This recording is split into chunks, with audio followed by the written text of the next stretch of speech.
This is a first part of a year-long course introducing you to all the major ideas in physics, starting from Galileo and Newton, right up to the big revolutions of the last century, which was on relativity and quantum mechanics.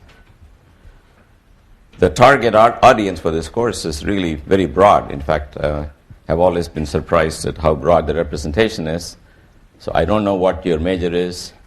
I don't know what you're going to do later. So I picked the topics that all of us in physics find fascinating. Some may or may not be useful, but you just don't know. Some of you are probably going to be doctors, and you don't know why I'm going to do special relativity or quantum mechanics. But you don't know when it'll come in handy. If you're a doctor and you got a patient who's running away from you at the speed of light, you'll know what to do. Or if you're a pediatrician with a really small patient who will not sit still, it's because the laws of quantum mechanics don't allow an object to have cannot have a definite position and momentum. So these are all things you just don't know when they will come in handy. And I teach them because these are the things that turned me on and got me going into physics. And whether or not you go into physics, you should certainly learn about the biggest and most interesting revolutions right up to present-day physics. All right, so that's what the subject matter is going to be. And I'm going to tell you a little bit about how the course is organized. First thing is, this year, it's going to be taped. You can see some people in the back with cameras. As part of an experimental pilot program funded by the Hewlett Foundation. And at some point, they will decide what they will do with these lectures. Most probably, they'll post them somewhere so people elsewhere can have the benefit of what you have of sitting in a Yale classroom. So I've been told that from now on, we just ignore the camera and do business as usual. Nothing's going to be changed. I tried to negotiate a laugh track so that if the jokes don't work, we can superpose some laughter. I was told, no, I just got to deal with it as it happens. So it's like one of the reality shows where things are going to be as they are. And hopefully, after a while, we'll learn to act and behave normally and not worry about its presence. Then, coming to the rest of the details of the course. By the way, there are more details on the website that I posted that was given to me by the university if you want to know more about what all this is about. The course organization is fairly simple. We're going to meet Monday and Wednesday in this room, 11:30 to 12:45. I will give you some problems to do on Wednesday, and I'll post them on the website. So you guys should get used to going to the class's website. I'm really dependent on that now. I finally learned how to use it. I will use that to post information, maybe once in a while send email to the whole class. So if you want to get those emails, you got to sign up for the course because I push a button and it goes to anybody who's signed up there. The homework will be given on Wednesday and it's due before class the following Wednesday. And let me introduce you to our head TA, Mara Daniel, who's recently Mara Barabbas. Right. Will you come a little? Okay, so Mara is going to be the person who will see you after class. And she will take the problem sets that you have submitted before class, and she'll give you the graded ones from after class. Okay, that will be sorted out. It'll be up there. So you should drop the homework before you come into class rather than furiously working on it during class. And the solutions will be posted the same afternoon. So there is not much point in giving a homework that's late. But once in a while, you will come up with a reason that I just cannot argue with. You got married, you're getting a transplant, whatever it is, that's fine. You got a transplant, I want to see the old body part. You got married, I want to see your spouse. If something happened to a grandparent, I'm counting, and up to 4, I don't get suspicious. If you go 5, 6, 7, 8, I will have to look into the family tree. But look, any reasonable excuse will be entertained. And the relative importance given to these different things is 20% for your homework, 30% for a midterm, which will be sometime in October, and 50% for the final. That'll be the weighted average. But I have another plan called the amnesty plan, in which I also compare just your final grade, what you did in the final exam. And whichever is higher of the two is what I will take to determine your overall course grade. This is something I used to announce near the end, but then some people felt that it's not fair not to know this from the beginning. So I'm telling you from the beginning, but don't dream and think that somehow the final is going to be so much different from your regular day-to-day performance, but give you some reason to live after the midterm. So you feel there is hope, I can change everything overnight. It does happen. I put that in for a reason, because sometimes some of you have not taken a physics course and you don't know how to do well in physics, and slowly you catch on, and by the time it's final exam, you crack the code, you know how to do well. As far as I'm concerned, that's just fine. If at the end of the semester you take a 3-hour exam in a closed environment and you answer everything, I don't care what you did in your homework or your midterm. That's not relevant. So that's how the grading will be done. We have Mara's group of TAs. She's the head TA, and she's the one you should write to whenever you have a problem. Then we also have 2 faculty members. One is our postdoctoral fellow, Mark Caprio. Mark? Okay. So he will have a discussion section on Tuesdays between 1 and 2 in Sloan Lab. And Steve Furlanetto, I don't know if Steve is here or not. There's Steve, our new assistant professor. He will have a section on Tuesday night in Dunham Lab, room 220. Tuesday night is a night when you people realize homework is due on Wednesday. So we know that. So he will be there to comfort you and give you whatever help you need. All right. My own office hours I've not determined yet. I'll have to find out when it is good for you. I used to, I live and work out of Sloan Lab up on the hill, and it was easy to have office hours before or after class. But now you have to make a special trip. So just give me a little bit of time to find out, maybe by soliciting email responses from you, what will be a good time for my office hours. But for any procedural things like, this problem set was not graded properly and so on, there's no point emailing me, because I'm going to send it to Mara anyway. So directly deal with the powers that be. Okay. Finally, I want to give you some tips on how to do well in this course and what attitude you should have. First advice is you should come to the lectures. It's not self-serving. It's not so much for my benefit. I think there's something useful about hearing the subject presented once orally. Secondly, the book, you can see, one of you had a book here. It's about 1,100 pages. And when I learned physics, it was like 300 pages. Now, I look around this room, I don't see anybody whose head is 3 times bigger than mine.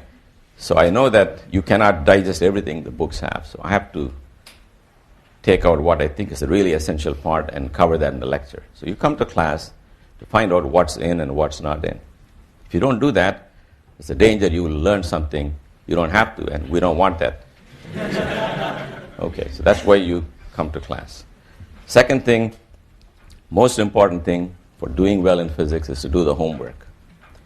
The 20% given to the homework is not a real measure of how important it is. Homework is when you really figure out how much you know and don't know. If you watch me do the thing on the blackboard, it looks very reasonable, it looks like you can do it, but the only way you're going to find out is when you actually deal with the problem. That's the only time you're going to find out. So I ask you to do the problems as and when they're posted. So if you're posted on Wednesday, it's to cover the material for that week. Then you should attempt it as quickly as possible, because I'm going to assume you've done the problems when you come for the next few lectures.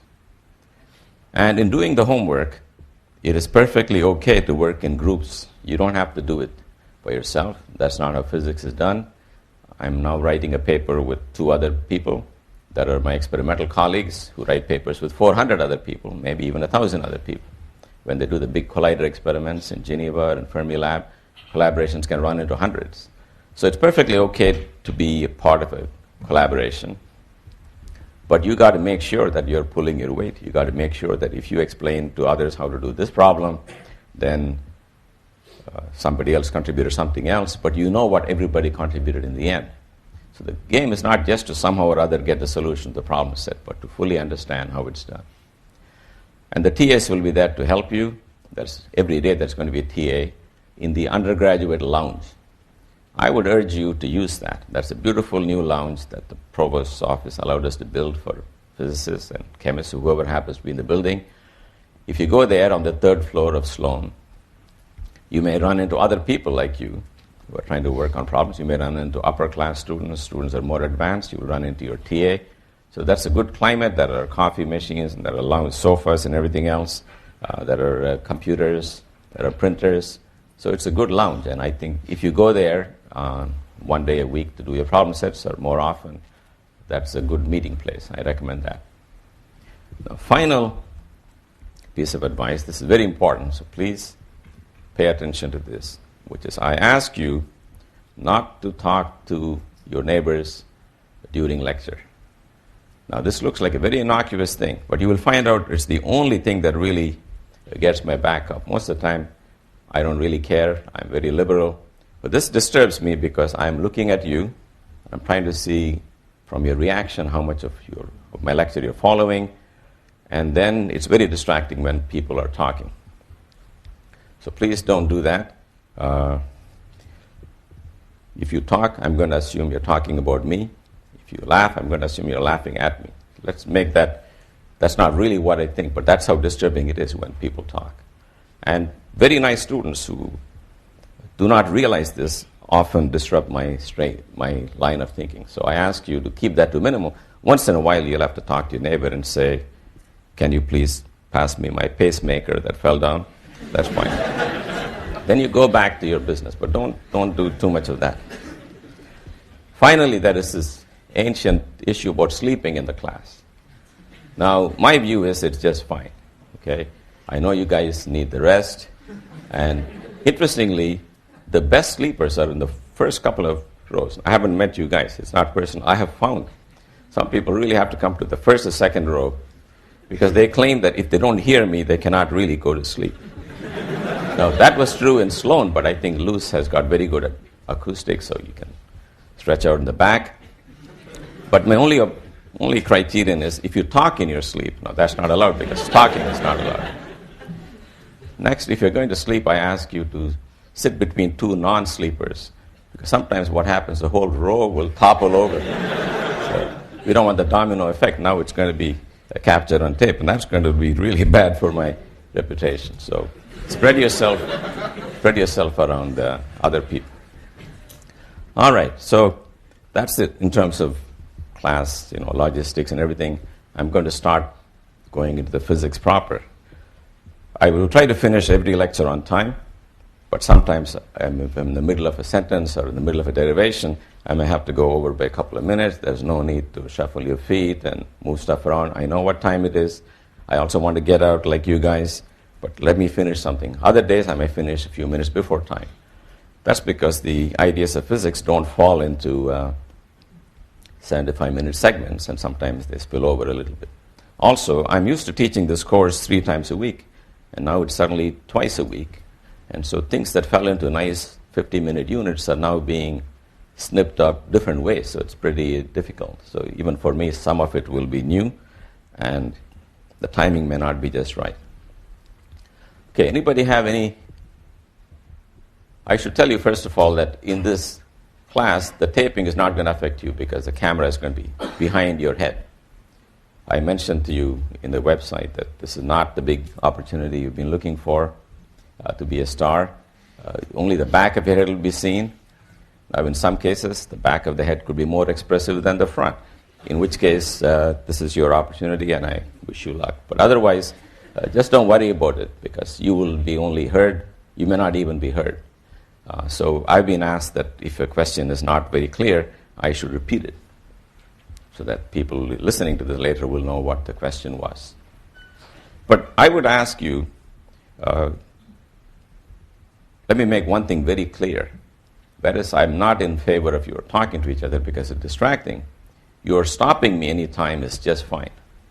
I welcome that because I've seen this subject for God knows how many years. The only thing that makes it different from me is the questions that you people have. So you can stop me anytime. And you should not feel somehow you're stopping the progress of the class. There is no fixed syllabus. We can move things around. And it's far more exciting for me to answer your questions than to have a monologue. So don't worry about that. So stop me anytime you don't follow something. And don't assume that you're not following something because there's something wrong with your level of comprehension. Quite often, you guys come up with questions that never crossed my mind. It's very interesting. And things we've been repeating year after year after year because they sound so reasonable suddenly sound unreasonable when some of you point out some aspect of it that you didn't follow. So it could be very interesting for all of us to have issues discussed in class. And quite often, some questions are very common and your classmates will be grateful to you that you brought it up. Otherwise, you get 10 TAs, get 10 emails, all with the same question. Okay, so I'm going to start now. Anybody have any questions about the class, the format, the midterm, the exams? All right. Yes? But there's going to be 2 hours to be announced. How do we arrange the time? Oh, you mean my office hours? No, I thought there was a discussion section or something. No, the discussion sections are Tuesday afternoon from 1 to 2 and Tuesday night from 8 to 10. And the website has got all the details on when and where. Yes? So the lab times are still Yeah, there are many, many lab times. And you have to go to the website for the lab. And by the way, that reminds me, I got here lots of flyers given to me by the director of the laboratories, which will tell you which lab is the right lab for you. And they're offered many times a week. Yes? As far as learning the material, just from your class, how important is taking the lab concurrently with this class? I think it's a good idea to take the lab because particularly in this particular class, because I don't have any demonstrations. They're all in the other building. So this will remind you that physics is, after all, an experimental science, and you will be able to see where all the laws of physics come from. So if you're going to take it, you should take it at the same time. Yes? Can you please talk about what you expect now in terms of math? Very good. This is a calculus-based class, and I expect everyone to know at least the rudiments of differential calculus. What's a function, what's a derivative, what's a second derivative, how to take derivatives of elementary functions, how to do elementary integrals. Sometime later, I will deal with functions of more than one variable, which I will briefly introduce to you, because that may not be a prerequisite, but certainly something you will learn and you may use on and off. But there are different ways of doing physics. Mine is to demonstrate over and over how little mathematics you need to get the job done. There are others who like to show you how much mathematics you could somehow insinuate into the process. Okay, there are different ways of playing the game, and some of us find great pride in finding the most simple way to understand something. That's certainly my trademark. That's how I do my research also. So if you feel there's not enough math used, I guarantee you that I certainly know enough eventually to know the whole class. But that's not the point. I will use it in moderation and use it to the best effect possible rather than use it because it is there. Okay, so I don't know your mathematical background, but the textbook has an appendix, which is a reasonable measure of how much math you should know. You got to know your trigonometry, you got to know what's a sine and what's a cosine. You cannot say, I will look it up. Your birthday and social security number is what you look up. Trigonometric functions you know all the time. Okay, I will assume you do. All right, and of course trigonometric identities you know from high school, pages and pages of them. So no one expects you to know all those identities. But there are a few popular ones we will use. All right. Anything else? Yes? This may be a bit early, but will we find out when the midterm is? Yeah, midterm will be sometime around 20th of October. I have to find out exactly the right time. We have 24 lectures for this class, and the first 12 roughly will be part of the midterm. But after the 12th lecture, I may wait a week so that you have had time to do the problems and get the solutions. Then I will give you the midterm. Yes? If we're only taking one of the two lab courses, which one would you recommend? Yeah, this tells you in detail. This flyer answers exactly that. Okay, there's one more question from somebody. Yes? A few people I've talked to have recommended that we start taking the lab second semester instead of first. Would that be advisable, or should we take both concurrently? I don't have a strong view. I think you should take the lab sometime. But I don't know how many semesters of it you have to take. But I would say the advice of your predecessors is very important. If they tell you this is what works, that's better than what somebody like me can tell you. Also, you should talk to Stephen Irons, who is the director of the labs. He has seen every possible situation. He will give you good advice. Let's start now. Okay. So we are going to be studying in the beginning what's called Newtonian mechanics.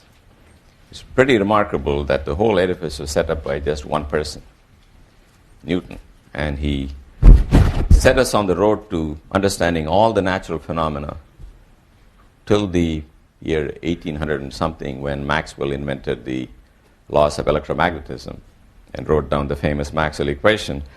But except for electromagnetism, the basics of mechanics, which is the motion of billiard balls and trucks and marbles and whatnot, was set up by Newton. So that's what we are going to focus on, and you will find out that the laws of physics for this entire semester certainly can be written on one of those blackboards or even half of those blackboards. And the purpose of this course is to show you over and over and over again that starting with those one or two laws, you can deduce everything. And I would encourage you to think the same way. In fact, I would encourage you to think the way physicists do, even if you don't plan to be a physicist, because that's the easiest way to do the subject. And that is to follow the reasoning behind everything I give you. And my purpose will be not to say something as a postulate, but to show you where everything comes from. And it's best for you if you try to follow the logic. That way you don't have to store too many things in your head. In the early days, when there are 4 or 5 formulas, you can memorize all of them. And you can try each one of them till something works. But after a couple of weeks, you will have 100 formulas, and you cannot memorize all of them. You cannot resort to trial and error. So you have to know the logic. So the logical way is not just the way the physicists do it. It's the easier way to do it. If there is another way that will work for non-physicists, I won't hesitate to teach it to you that way. But that turns out to be the best way. So try to follow the logic of everything. Okay, so Newtonian mechanics is our first topic.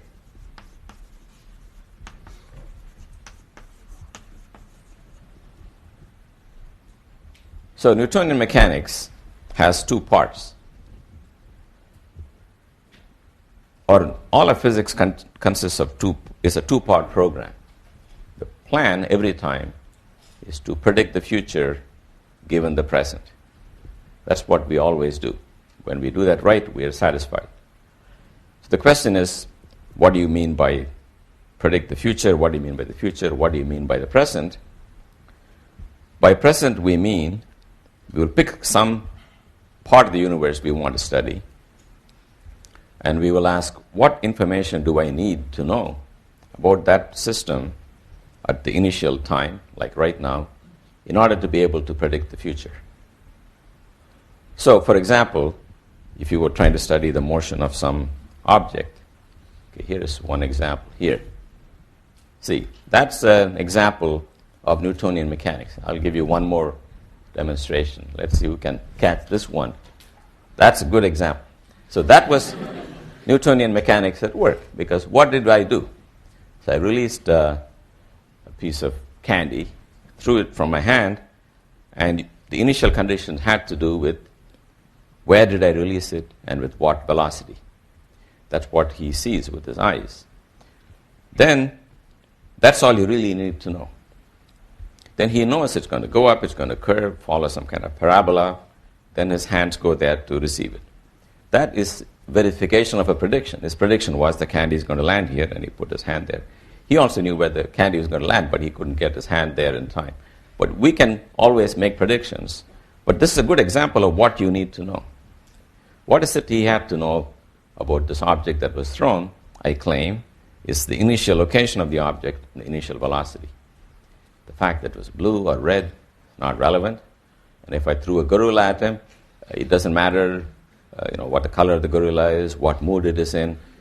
These are things we don't deal with in physics. Or if there is a tall building, a standard physics problem, an object falls off a tall building. Object could be a person. So we don't ask, why is this guy ending it all today? That's not, we don't know, and we cannot deal with that. So we don't answer everything. We just want to know when he's going to hit the pavement. Okay? And with what speed. So we ask very limited questions, which is why we brag about how accurately we can predict the future. So we only ask limited goals, and we are very successful in satisfying them. So we are basically dealing with inanimate objects. So the project of Newtonian mechanics of predicting the future given the present has got two parts. And one is called kinematics, and the other is called dynamics. So kinematics is a complete description of the present. It's a list of what you have to know about a system right now. For example, if you're talking about the chalk, if I throw the chalk, you will have to know where it is and how fast it's moving. The dynamics then tells you why the object goes up, why the object goes down, why is it pulled down, and so on. That's dynamics. The reason it comes down is gravity is pulling it. In kinematics, you don't ask the reason behind anything. You simply want to describe things the way they are. And then dynamics tells you how they change and why they change. So I'm going to illustrate the idea of kinematics by taking the simplest possible example. That's going to be the way I'm going to do everything in this course. I'm going to start with the simplest example and slowly add on bells and whistles and make it more and more complicated. So some of you might say, well, I've seen this before, so maybe there is nothing new here. That may well be. I don't know how much you've seen, but quite often the way you learned physics earlier on in high school is probably different from the way professional physicists think about it. The sense of values we have, the things that we get excited about are different, and the problems may be more difficult. But I want to start in every example, in every situation that I explained to you, the simplest example, then slowly add on things. So what we are going to study now is a non-living object, and we're going to pick it to be a mathematical point. So the object is a mathematical point. It has no size. If you rotate it, you won't know. It's not like a potato. You take a potato, you turn it around, it looks different. So it's not enough to say the potato is here. You've got to say which way the nose is pointing and so on. So we don't want to deal with that now. That comes later when we study what are called rigid bodies.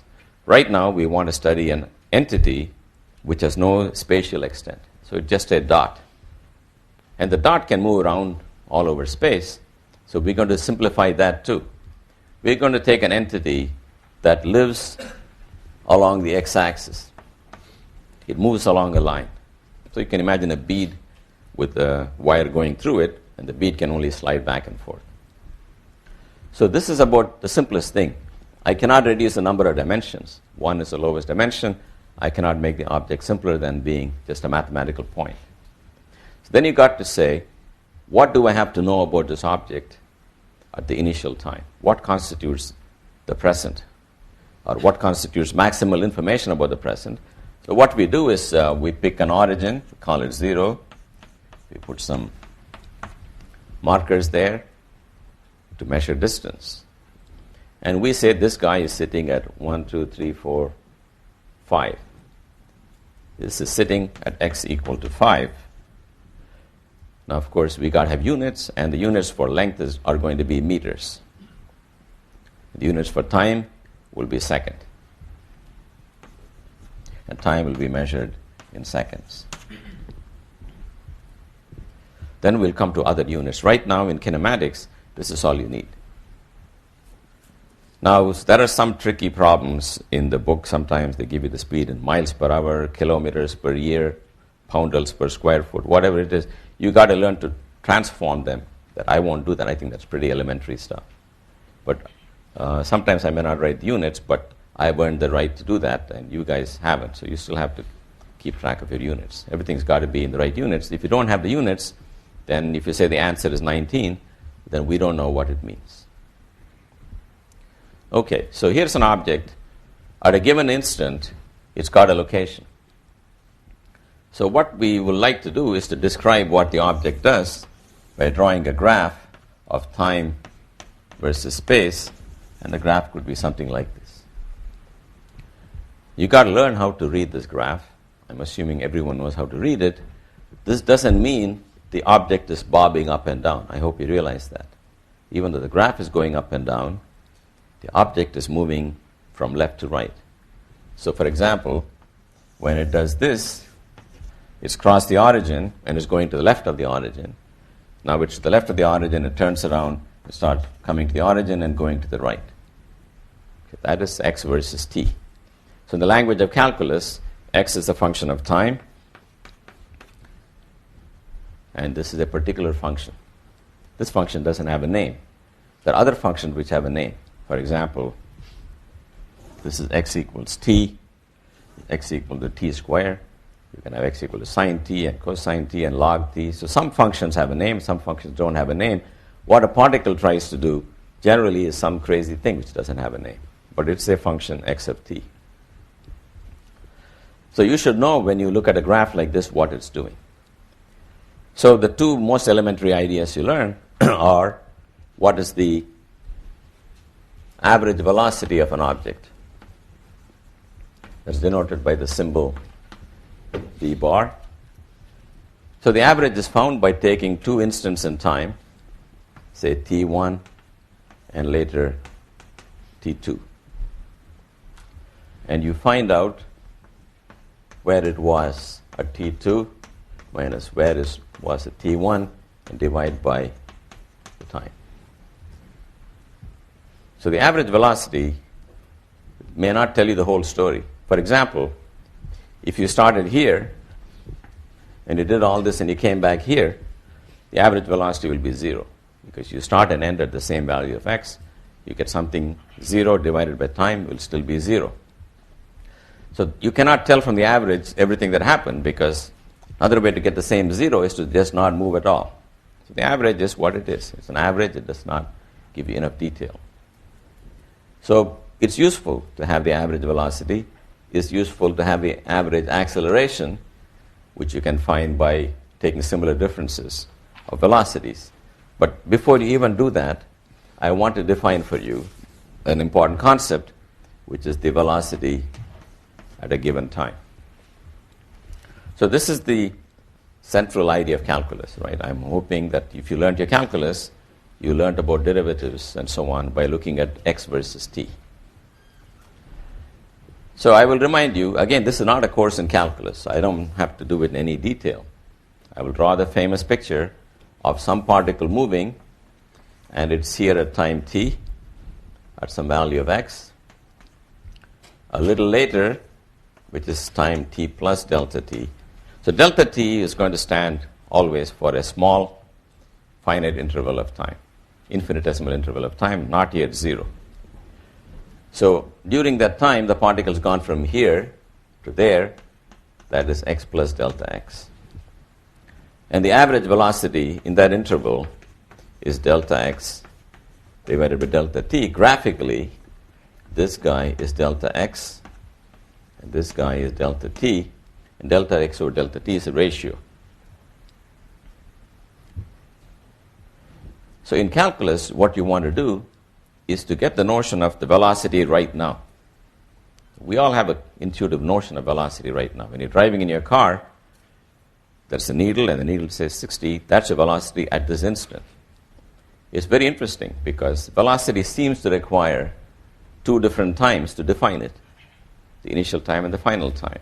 And yet you want to talk about the velocity right now. That is the whole triumph of calculus, is to know that by looking at the position now, the position slightly later, and take the ratio, and bringing later as close as possible to right now, we define a quantity that we can say is the velocity at this instant. So v of t is the limit delta t goes to 0 of delta x over delta t, and we use the symbol dx dt for velocity. So technically, if you ask what does the velocity stand for, it stands for, let me draw a general situation.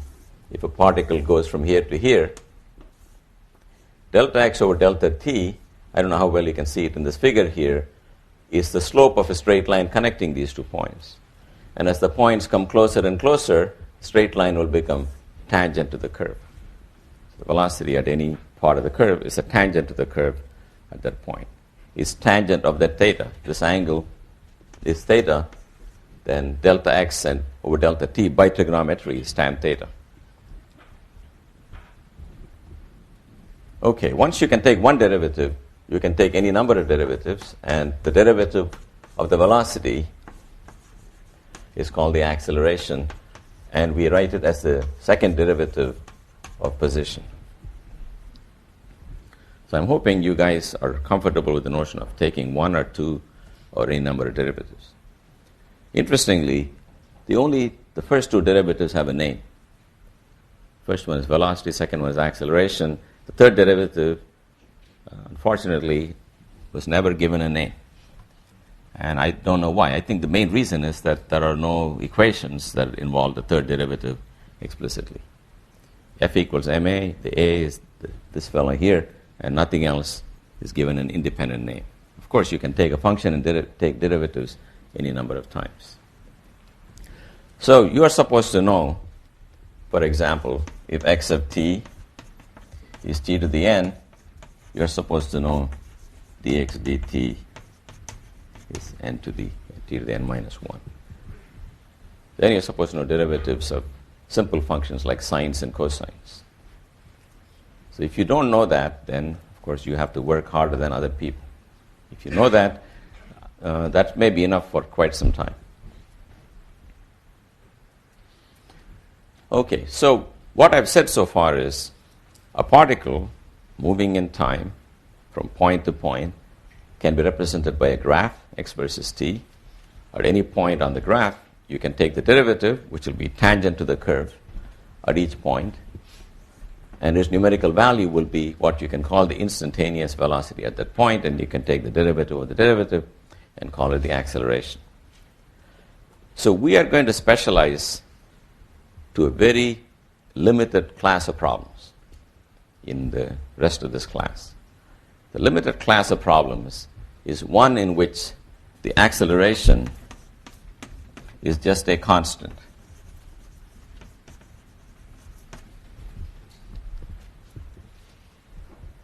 Now, that is not the most general thing, but I'm sure you guys have some idea why we are interested in that. So anybody know why that's such a big, so much time is spent on that? Yes? Pardon me? Most problems involve gravity. Right. The most famous example is that when things fall near the surface of the Earth, they all have the same acceleration. And the acceleration that's most common is called g, and that's 9.8 meters per second square. So that's a very typical problem. When you fall near the surface of the Earth, you are describing a problem of constant acceleration. That's why there's a lot of emphasis on sharpening your teeth by doing this class of problems. So the question we are going to ask is the following. If I tell you that the particle has a constant acceleration a, can you tell me what the position x is? Normally, I will give you a function and tell you to take any number of derivatives. That's very easy. This is the backwards problem. You're only given the particle as acceleration a, and you're asked to find out what is x. In other words, your job is to guess a function whose second derivative is a. And this is called integration, which is the opposite of differentiation. And integration is just guessing. Integration is not an algorithmic process like differentiation. If I give you a function, you know how to take the derivative. Change the independent variable, find the change in the function, take the ratio, and that's the derivative. The opposite is being asked here. I tell you something about the second derivative of a function and ask you what is the function. The way we do that is we guess. And the guessing has been going on for 300 years, so we sort of know how to guess. So let me think aloud and ask how I will guess in this problem. I will say, okay, this guy wants me to find a function which reduces to the number a when I take two derivatives. And I wrote somewhere here this result, which says that when I take a derivative, I lose a power of t. In the end, I don't want any powers of t. So it's very clear I got to start with a function that looks like t squared. This way, when I take two derivatives, there'll be no t left. But unfortunately, we know this is not the right answer, because if I take the first derivative, I get 2t. When I take the second derivative, I get 2. But I want to get a and not 2. Then it's very clear the way you patch that up is you multiply it by this constant, and now we are all set. This function will have the right second derivative. So this certainly describes a particle whose acceleration is a, where a is not dependent on time. But the question is this the most general answer, or is it just one answer? And I think you all know that this is not the most general answer. It is one answer. But I can add to this some number like 96. That'll still have the property that if you take two derivatives, you're going to get the same acceleration. So 96 now is a typical constant. So I'm going to give the name c, that constant. Everyone knows from calculus that if you're trying to find a function about which you know only the derivative, you can always add a constant to one person's answer without changing anything. But I think here you can do more. Right? You can add something else to the answer without invalidating it. And that is anything with one power of t in it. Because if you take one derivative, it will survive. But if you take two derivatives, it'll get wiped out. Now, it's not obvious, but it is true that you cannot add to this anymore. Basic idea in solving these equations, in integrating, is you find one answer so that when you take enough derivatives, the function does what it is supposed to do.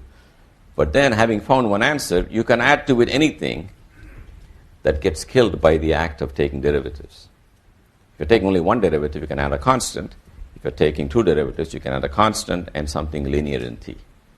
If you knew only the third derivative of the function, you can add something quadratic in t without changing the outcome. So this is the most general position for a particle of constant acceleration, a. Now you must remember that this describes a particle going side to side. I can also describe a particle going up and down. If I do that, I would like to call that coordinate y, then I will write the same thing. You got to realize that in calculus, the symbols that you call x and y are completely arbitrary. If you know the second derivative of y to be a, then the answer looks like this. If you knew the second derivative of x, the answer looks like that. Now we have to ask, what are these numbers, b and c? So let me go back now to this expression. X of t equals at squared over 2 plus c plus bt. It is true, mathematically, you can add two numbers, but you got to ask yourself, what am I doing as a physicist when I add these two numbers? What am I supposed to do with a and b? I mean, with this b and c? What value should I pick? The answer is that simply knowing the particle has that acceleration is not enough to tell you where the particle will be. For example, let's take the case where the particle is falling under gravity. Then you guys know, you just told me, acceleration is minus 9.8, where g is minus 9.8. We call it minus because it's accelerating down, and up is taken to be the positive direction. In that case, y of t will be minus 1/2 gt squared plus c plus bt. So the point is, every object falling under gravity is given by the same formula, but there are many, many objects that can have many histories, all falling under gravity. And what's different from one object and the other object is, when was it dropped, from what height, and with what initial speed. That's what these numbers are going to tell us, and we can verify that as follows. If you want to know what the number c is, you say, let's put time t equal to 0. In fact, let me go back to this equation here. If you put time t equal to 0, x at 0, it doesn't have this term, it doesn't have this term, and it is c.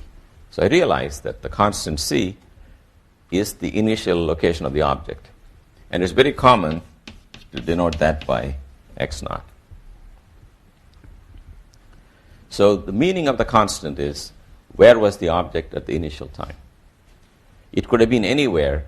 Simply knowing the acceleration is not enough to tell you where it was at the initial time. You get to pick where it was at the initial time. Then, to find the meaning of b, we take one derivative of this, dx dt. That's velocity as a function of time. And if you took the derivative of this guy, you will find it's at plus b. That's the velocity of the object. Then you can then understand that v of 0 is what b is, which we write as v0.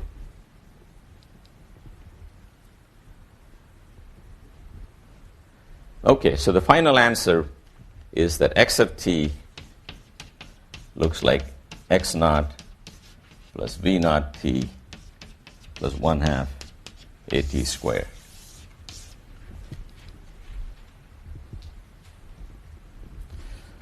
Okay, so what I'm saying here is we are specializing to a limited class of motion where the particle has a definite acceleration a. Then in every situation where the body has an acceleration a, the location has to have this form, where this number is where it was initially, this was the initial velocity of the object. So when I threw that thing up and you caught it, what you were doing mentally was immediately figuring out where it started and at what speed. That was your initial data.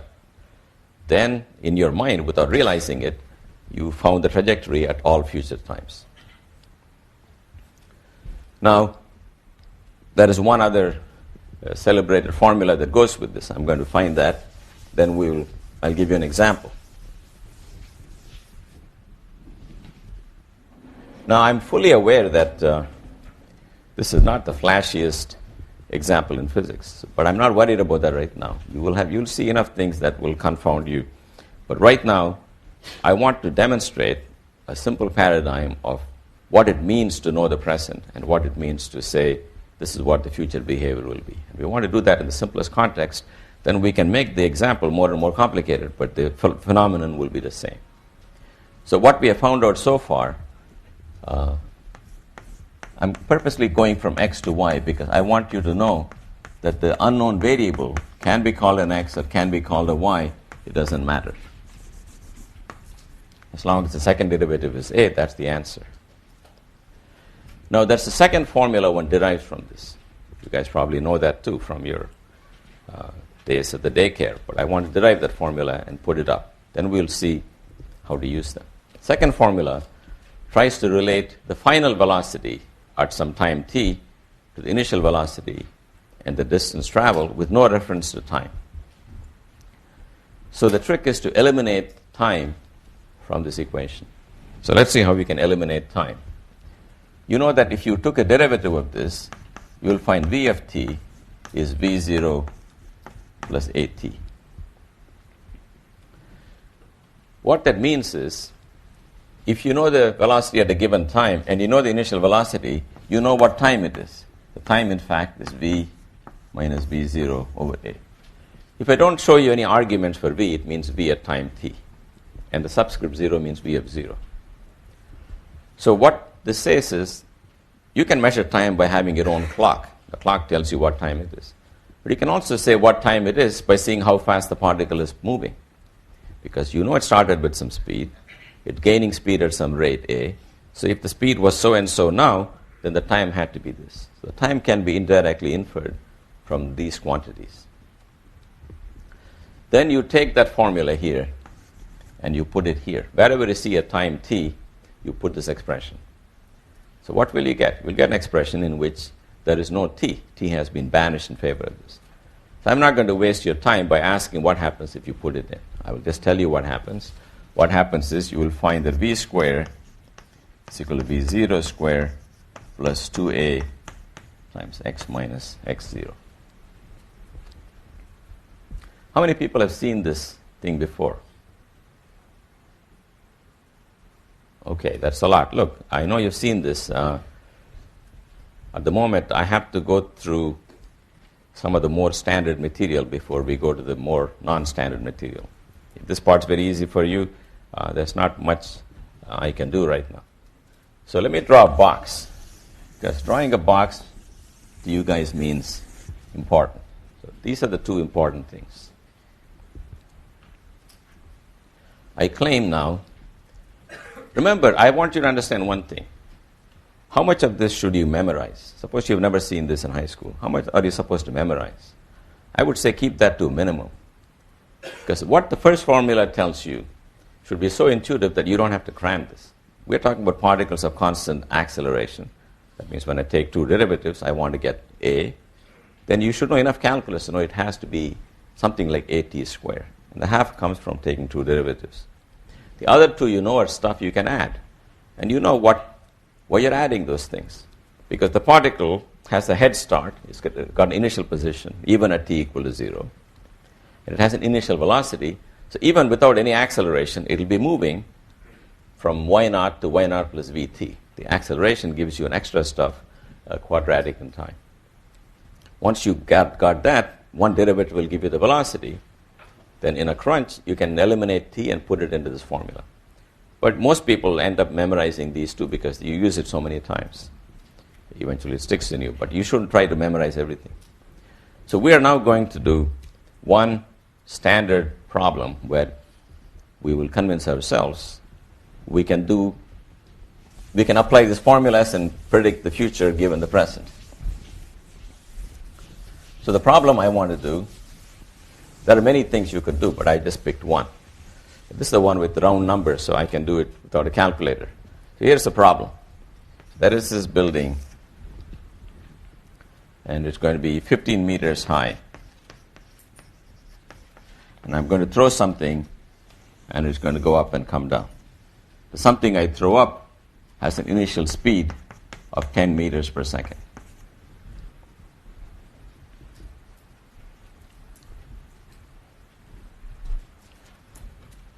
So we have to ask now that my claim is, you can ask me any question you want about this particle, and I can answer you. You can ask me where it will be 9 seconds from now, 8 seconds from now, how fast will it be moving. I can answer anything at all. But what I needed to do this problem was to find these two unknowns. So you got to get used to the notion of what will be given in general and what is tailor-made to the occasion. So we know in this example, the initial height should be 15 meters, and the initial velocity should be 10. And for acceleration, I'm going to use minus g, and to keep life simple, I'm going to call it minus 10. As you know, the correct answer is 9.8, but we don't want to use the calculator now, so we'll call it minus 10. Consequently, for this object, the position y at any time t is known to be 15 plus 10t minus 5t squared.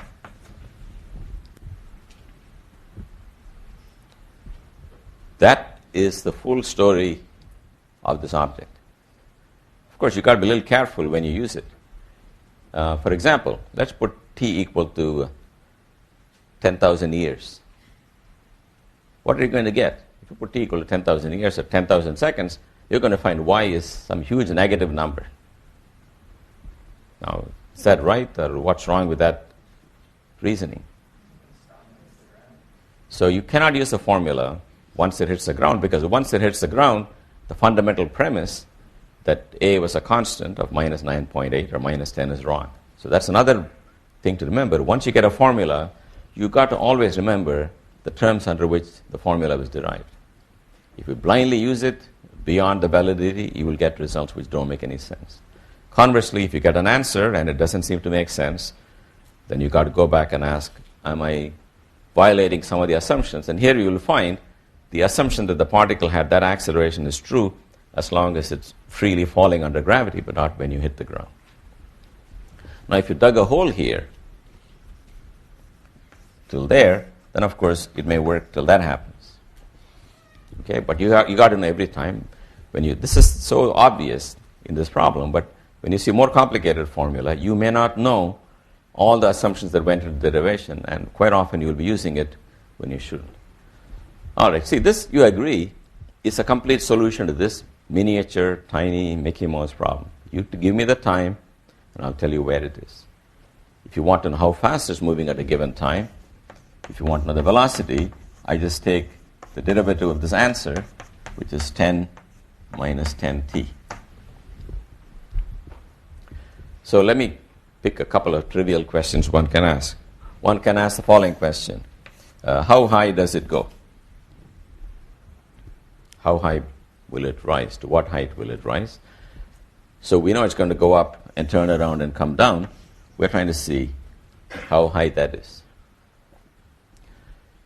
So that is a tricky problem to begin with, because if you take this formula here, it tells you y if you know t, but now we are not saying that. We don't know the time. And we don't know how high it's rising, so you can ask, how am I supposed to deal with this problem? Then you put something else that you know in your mind, which is that the highest point is the point when it's neither going up nor coming down. If it's going up, that's not the highest point. If it's coming down, that's not the highest point. So at the highest point, it cannot go up and it cannot go down. That's the point where velocity is 0. If you do that, let's call that particular time t star, then 10 t star minus 10 is equal to 0, or t star is 1 second. So we know that it'll go up for 1 second, then it'll turn around and come back. Now we are done, because now you can ask, how high does it go? Then you go back to your y of 1. And y of 1 is 15 plus 10 minus 5, which is what, 20 meters. By the way, you will find that I make quite a lot of mistakes on the blackboard. You're going to find out, one of these years when you start teaching, that when you get really close to the blackboard, you just cannot think. That's definitely some inverse correlation between your level of thinking and the proximity to the blackboard. So if you find me making a mistake, you've got to stop me. Why do you stop me? For 2 reasons. First of all, I'm very pleased when this happens, because I'm pretty confident that I can do this under duress, but I may not do it right every time. But if my students can catch me making a mistake, it means they're following it and they're not hesitating to tell me. Secondly, as we go to the more advanced part of the course, we'll take a result from this part of the blackboard, stick it into the second part, and keep manipulating. So if I screwed up in the beginning and you guys keep quiet, we'll have to do the whole thing again. I would ask you, when you follow this thing, to do it actively. Try to be 1 step ahead of me. For example, if I'm struck by lightning, can you do anything? Can you guess what I'm going to say next? You have any idea where this is going? You should have a clue. If I die and you stop, that's not a good sign. Okay? You've got to keep going a little further, because you should follow the logic. So, for example, I'm going to calculate next when it hits the ground. You should have some idea how I'll do it. Because this is not a spectator sport. If you just watch me, you're going to learn nothing. It's like watching the US Open and thinking you're some kind of player. You will have to shed the tears, and you've got to bang your head on the wall, go through your own private struggle. I cannot do that for you. I cannot even make it look hard, because I have memorized this problem from childhood. So there is no way I can make this look difficult. Okay, that's your job. All right, so we know this point at 1 second is 20 meters. So let's just ask one other question, we'll stop. One other question may be, when does it hit the ground and with what speed? A typical physics question. So when does it hit the ground? Well, I think you must know now how to formulate that question. When does it hit the ground is when is y equal to 0. By the way, I didn't tell you this, but I think you knew that. I picked my origin to be here and measured y positively to be upwards, and I call that 15 meters. You can call that your origin. If you call that your origin, your y0 will be 0, but ground will be called minus 15. So in the end, the physics is the same, but the numbers describing it can be different. But you have to interpret the data differently. But the standard origin for everybody is the foot of the building. You can pick your origin here, some crazy spot. It doesn't matter. But some origins are more equal than others because there is some natural landmark there. Here, foot of the building is what I call the origin. So in that notation, I want to ask, when is y equal to 0? So I ask when y is equal to 0, then I say 0 is 15 plus 10t minus 5t squared, or I'm canceling the 5 everywhere and changing the sign here, I get t squared minus 2t minus 3 equal to 0. That's when it hits ground. So let's find out what the time is. So t is then 2 plus or minus 4 plus 12 over 2, which is 2 plus or minus 4 over 2, which is minus 1 or 3. Okay, so you get two answers when it hits the ground.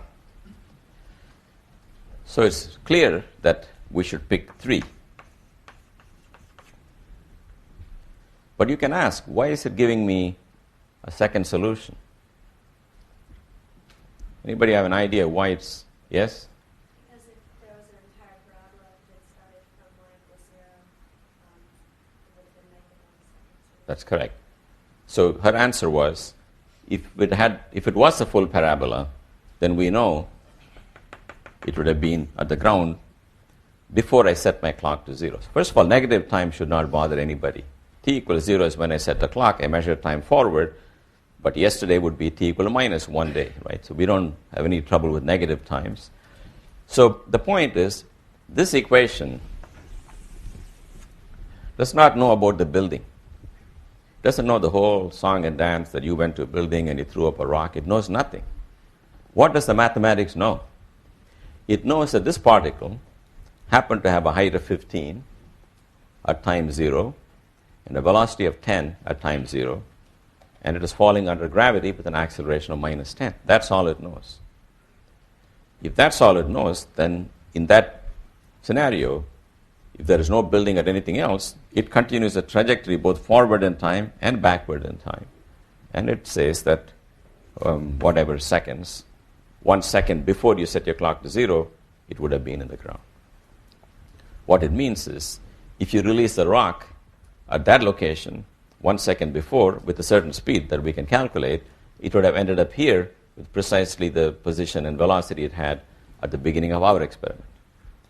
So sometimes the extra solution is very interesting. And you should always listen to the mathematics when you get extra solutions. In fact, when a very famous physicist called Dirac was looking for the energy of a particle in relativistic quantum mechanics, he found the energy of a particle is connected to its momentum. This P is what we call momentum, and its mass by this relation. So particle of mass m and momentum p has this energy. So you solve for the energy, you get two answers. Now your temptation is to keep the first answer because you know energy is not going to be negative. Particles moving, it's got some energy and that's it. But the mathematicians told Dirac, you cannot ignore the negative energy solution. because it tells you there's a second solution, and you cannot throw them out. And it turns out the second solution with negative energy was when the theory is telling you, hey, there are particles and there are antiparticles. And the negative energy, when properly interpreted, will describe antiparticles. So the equations are very smart. The way the physics works is you find some laws of motion in mathematical form, you put in the initial conditions or whatever, you solve the equations, and the answer that comes, you have no choice. You have to accept the answer. If there are new answers besides the one you were looking for, you got to think about what they mean. And that's one of the best things about physics, because here's a person who was not looking for antiparticles.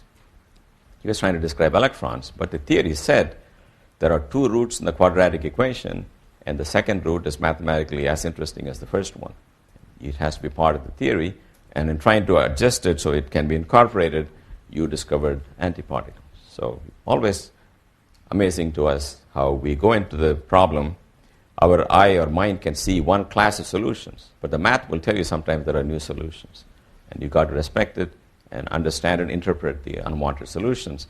And this is a simple example where you can follow what the meaning of the second solution is. It means that to the problem you posed, there is more than the answers that you could imagine. Here it meant particle that was released from the ground earlier, that it meant something much more interesting, namely antiparticles accompanying particles. They are going to accompany particles surely, as every quadratic equation has two solutions. All right, so now in this problem, we can do something slightly different. And that's use this expression here, and I will do that, then I'll stop for today. If you were asking questions like, how high does it go? But you don't ask, when does it go to the highest point? Then you don't have to go through the whole process of finding the time at which it turned around. I don't know where that is, that disappeared on the blackboard. Then putting the time equal to 1 second into this formula. If the question of time is not explicitly brought up, then you should know that you have to use this formula. So how do we get it here?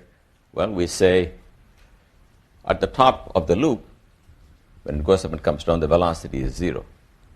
Therefore, you say 0 square equals initial velocity square plus 2 times minus g, that's my acceleration, times y minus y0. If you solve for that, you find y minus y0 equals v0 squared over 2g. And if you put in the v0 I gave you, which was what, 10, that's 100 over 20, which is 5 meters. So y equal to y0 plus 5 meters, and that is the height to which it rises. I think we got it somewhere else. We found the maximum height to be 20 meters. Another thing you can do is you can find the speed here. If you want to find the speed there, you put the equation v squared equals v0 squared plus 2 times minus g. What is y minus y0? The final y is 0. The initial y is 15. You solve for that equation, then you will find the final velocity. So if time is not involved, you can do it that way. I want to derive the last result in another way. Then I will stop. And that's pretty interesting because it tells you a use and abuse of calculus. So I'm going to find for you this result using calculus in a different way. So from the calculus, we know dv dt is equal to a. So multiply both sides by v.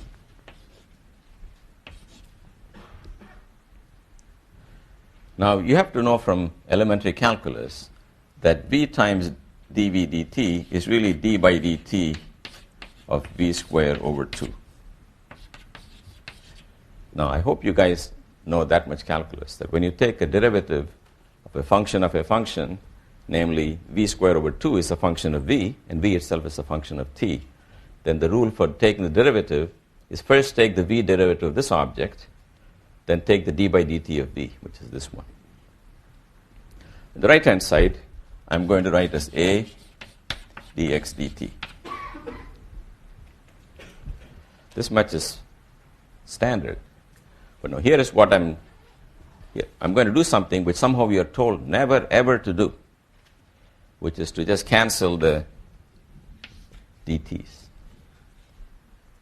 You all know that when you do dy dx, you're not supposed to cancel that d. That's actually correct. Okay? You don't want to cancel the d in the derivative. But this happens to be completely legitimate. So I'm going to assume it's true, and I'll maybe take a second to explain why it's legitimate. What this really means is, in a given time delta t, the change in this quantity is a times the change in this quantity. Therefore, you can multiply both sides by the delta t, but the only thing you should understand is delta t, as long as it's small and finite, will lead to some small and finite errors in the formula, because the formula is really the limit in which delta x and delta t both go to 0. So what you have to do is multiply both sides by delta t, but remember it's got to be in the end made vanishingly small. As long as we understand that, we can do this cancellation, and this says on the left-hand side, the change in the quantity v squared over 2 is the change, a times the change in the quantity x. So add up all the changes, or what you mean by integral, same thing, add up all the changes. The change in v squared over 2 will be the final v squared over 2 minus the initial v squared over 2, and the other side will be a times the change in x, x minus x naught. And that's the formula I wrote for you. V squared is v0 squared plus 2a x minus x naught. So the point is, whenever you have derivatives with something over dt, do not hesitate to cancel the dt's and think of them as delta of v squared over 2 is equal to a times delta of x. This will be actually true as long as both quantities are vanishingly small. They will become more and more true as delta x and delta v squared become vanishingly small. In the limit in which they are approaching 0, the two will be in fact equal.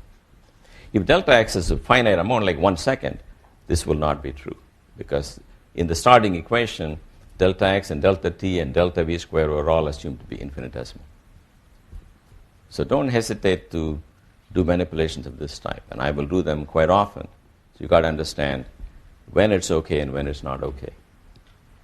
What this means is, in a time delta t, if this quantity changes by some amount, and the same time delta t, that quantity changes by some amount, then keeping the delta t equal to some number, we may equate the changes in the two quantities. Provided it is understood that delta v squared over 2 is a change in v squared over 2 in the same time in which the particle moved a distance delta x. Then by adding the differences, we eliminate time and we get this final result.